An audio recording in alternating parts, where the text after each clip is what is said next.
US Vice President Kamala Harris is gathering support to be the Democrats' nominee in November's presidential election. After Joe Biden announced he was endorsing Harris's candidacy, other senior Democrats, including both Bill and Hillary Clinton, the former Secretary of State John Kerry, and the California Governor Gavin Newsom, have all backed her too. Former President Obama, however, has not. He says he has confidence that the party's leaders will create a process from which an outstanding nominee emerges. So we need to talk about what that means. Let's talk first to Amanda Renteria, who was the National Political Director of Hillary Clinton's 2016 presidential campaign and who currently serves on President Biden's Hispanic Affairs Commission. Amanda, a very good afternoon from London. Great to be with you. Which bits of Kamala Harris would make her right for the ticket and which bits wouldn't, in your opinion? Well, first of all, it's really important to recognize that President Biden's endorsement is a really important first step to that. One, bringing the party together really has been a really key point right now, especially in this election cycle where the last several weeks we've been talking a lot about Biden's health. We've been seeing the Democratic Party really split into many different factions. Not only Biden stepping out of the race, but really Biden laying the groundwork for Kamala Harris to step into that role has been an important part. For Vice President Harris, it has been important over the last several years for her to be out there more. When she first started, people talked about not seeing her enough.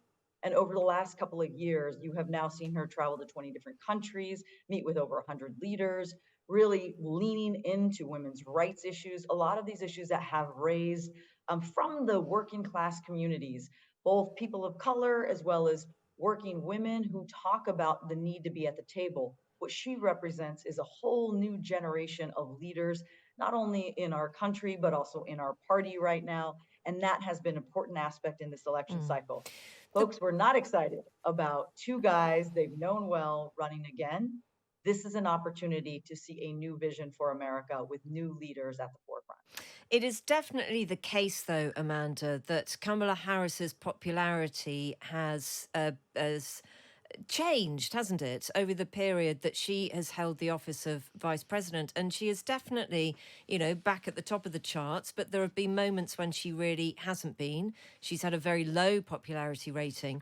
And I just wonder what you could tell us about how she regarded that time when things weren't going well for her and what it is that she's done that has meant people have changed their minds about her.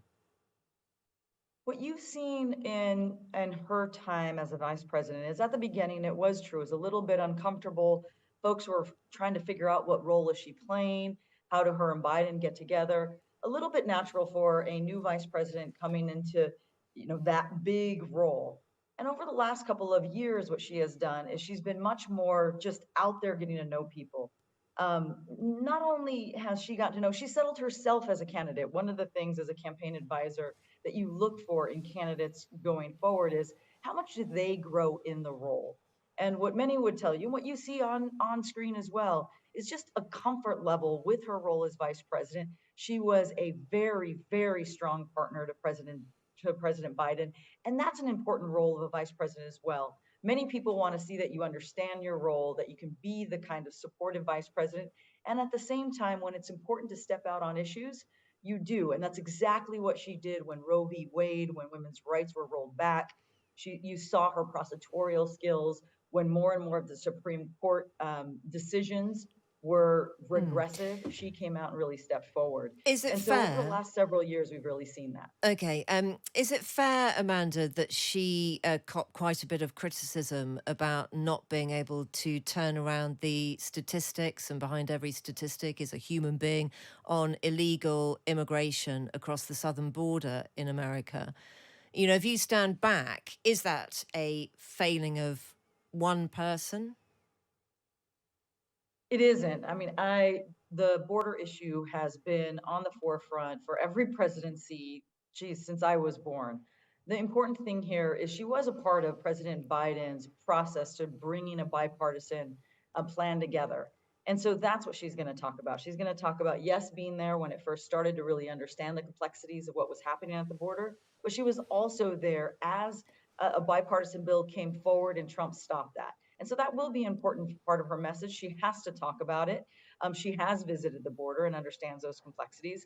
But where that story ended before being fixed is really about a Democratic Party message of everyone coming together, having a bipartisan bill, and current the current candidate of the Republican Party calling up and stopping that solution. And that's what she's going to talk about. And I certainly know as a prosecutor, she's a great communicator for talking about what she has done and what the other side has done as Yeah. well. Do you think that there is still a shadow that hangs over the Democrat Party about nominating a woman to represent them, and that shadow being to do with Hillary Clinton? I think we have come a long way since the 2016 election cycle. I still remember going around the country and hearing people say, women are fine. That would never, nothing would ever roll back. We've made it today. I think every single woman who said that, I am sure, is remembering those times and recognizing that each of us in every generation seems like we have to continue to fight those battles of the past. And so there's no doubt that this talk about a first woman and making sure that we can protect women's right, it actually feels like a welcomed candidate process to be able to have women at the table, especially at this moment in this country. Tell us all now what happens. How does it all work? Because we cannot assume that Kamala Harris is definitely going to run for the presidential, nominate. Let me get this straight. We cannot assume that Kamala Harris will be the Democratic candidate, or can we? As we now know, there are no certainties in life and things can change very quickly. But I think it's as certain as we can get at this point that Kamala Harris is going to be the next Democratic nominee.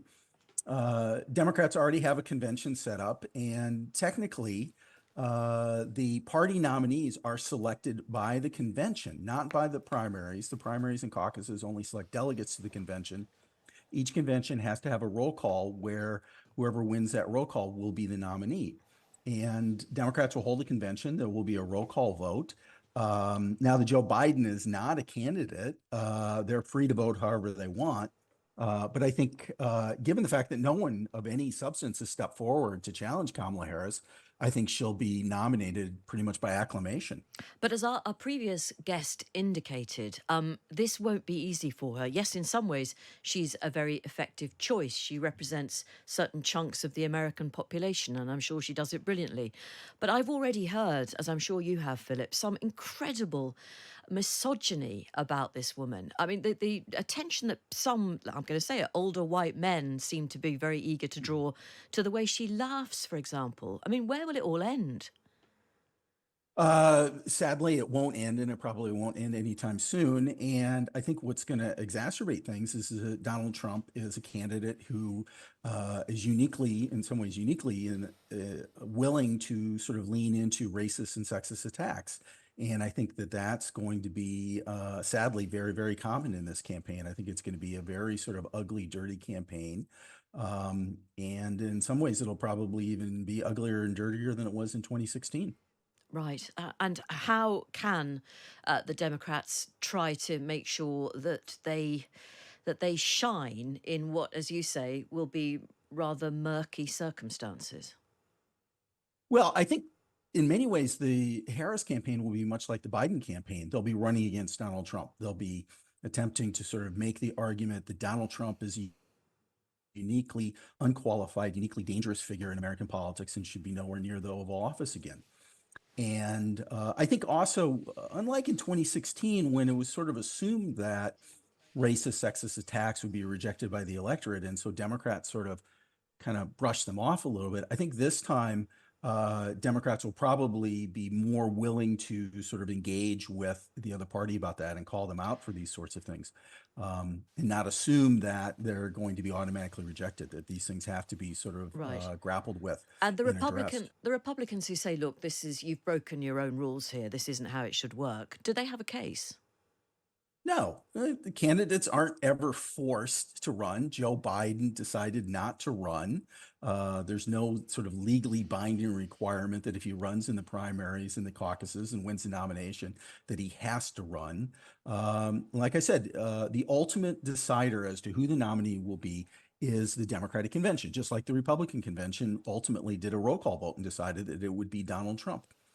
Now that Joe Biden is not a candidate, the Democratic convention is free to decide on whomever they want as their nominee. And right now, the only candidate, other than some very, very marginal figures, is Kamala Harris.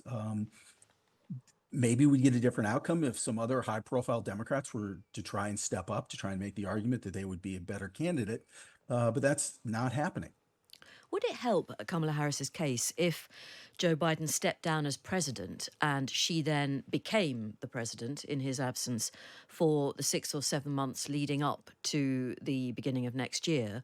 Or would she be better off actually concentrating on the campaign whilst Joe Biden, I mean, let's be honest, staggers on in the role as president? I think that's just 100% speculation. I think there's this assumption that all these little things can make a huge difference. I think in Well, the they're United not so States right little, now, are they? I mean, they are quite well, significant. no, but I think in the United States today, we're in a heavily divided, heavily polarized time. And as we've seen, what used to be seen as major things really don't move the polls anymore. Donald Trump was convicted on 34 felony counts. The polls barely budged. Joe Biden had a debate performance that raised real questions about his capability to be president, and the polls really barely budged.